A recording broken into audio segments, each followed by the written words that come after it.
The film, If I Wanted America to Fail, is one long straw man argument.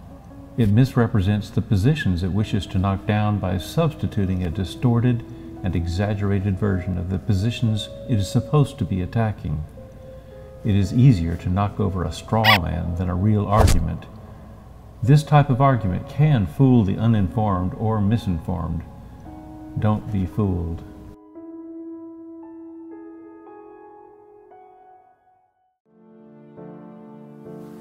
If I wanted America to fail, to follow, not lead, to suffer, not prosper,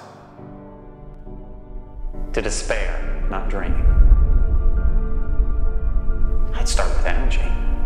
I'd cut off America's supply of cheap, abundant energy. First, no one is trying to cut off any supply of energy. No one. I couldn't take it by force, so I'd make Americans feel guilty about using the energy that heats their homes, fuels their cars, runs their businesses, and powers their economy. I'd make cheap energy expensive, so that expensive energy would seem cheap. No one in the United States is trying to make cheap energy expensive. Speculators, energy companies, foreign governments that produce energy are all trying to reap profits by pushing up energy costs well beyond the costs of production. The only cheap kind of energy is going to be renewable energy. I would empower unelected bureaucrats to all but outlaw America's most abundant sources of energy. Banning cheap energy? Is this guy off his rocker? No one is banning cheap energy. That's outrageous. After banning its use in America, I'd make it illegal for American companies to ship it overseas. Ban shipping overseas? We can and do export energy despite the fact that we import energy. Energy is priced and distributed on a global scale, not by countries but by energy companies seeking the markets that will pay the most for their product. If I wanted America to fail, I'd use their schools to teach one generation of Americans that their factories and their cars will cause a new ice age, and I'd muster a straight face so I could teach the next generation that they're causing global warming. Ice age? That was never accepted, but now needs to be debunked. To quote from an article on global cooling was a conjecture during the 1970s of imminent cooling of the Earth's surface and atmosphere, along with posited commencement of glaciation. This hypothesis had little support in the scientific community. Global warming is well established from hundreds of studies and is well accepted by scientists. Even Republicans now accept global warming, although now they are hemming and hawing about whether it is man-made. The argument about whether there is or isn't global warming is over. When it's cold out, I call it climate change instead. No one says that cold weather equals climate change. That's what people do when they are oblivious to the fact that climate change implies wild swings of the weather, not any particular temperature variation.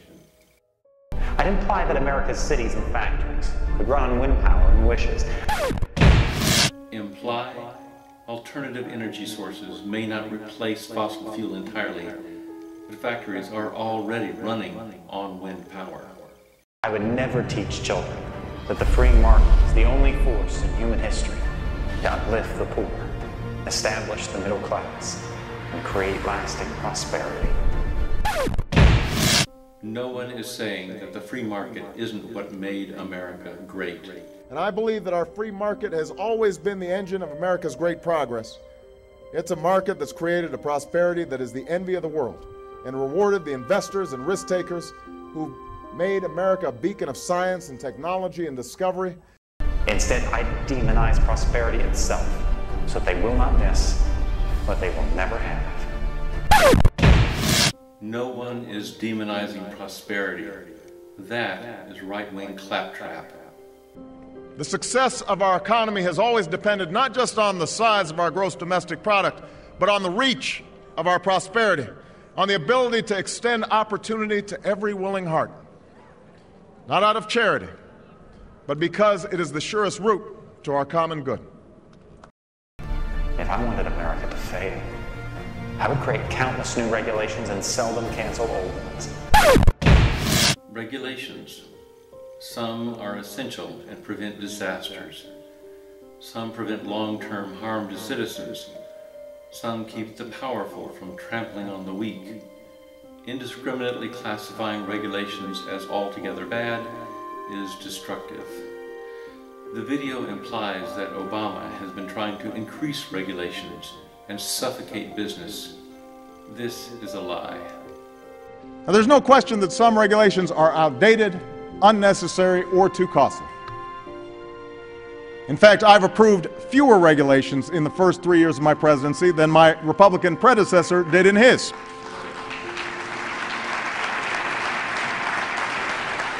I've ordered every federal agency to eliminate rules that don't make sense. We've already announced over 500 reforms. I would ridicule as flat earthers those who urge them to lower energy costs by increasing supply. And when the evangelists of common sense try to remind people about the laws of supply and demand, I'd enlist the sympathetic media to drown them out. Supply and demand. Energy supplies have increased dramatically, and at a faster rate than during President Bush's administration, but the costs still go up because of greedy energy companies and speculators. If the goal is to reduce costs by increasing supply, it failed. Profits for energy companies, meanwhile, have made that industry the most profitable industry in the history of the world.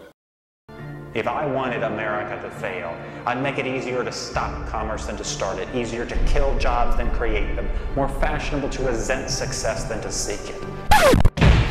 But no one is doing any of these things.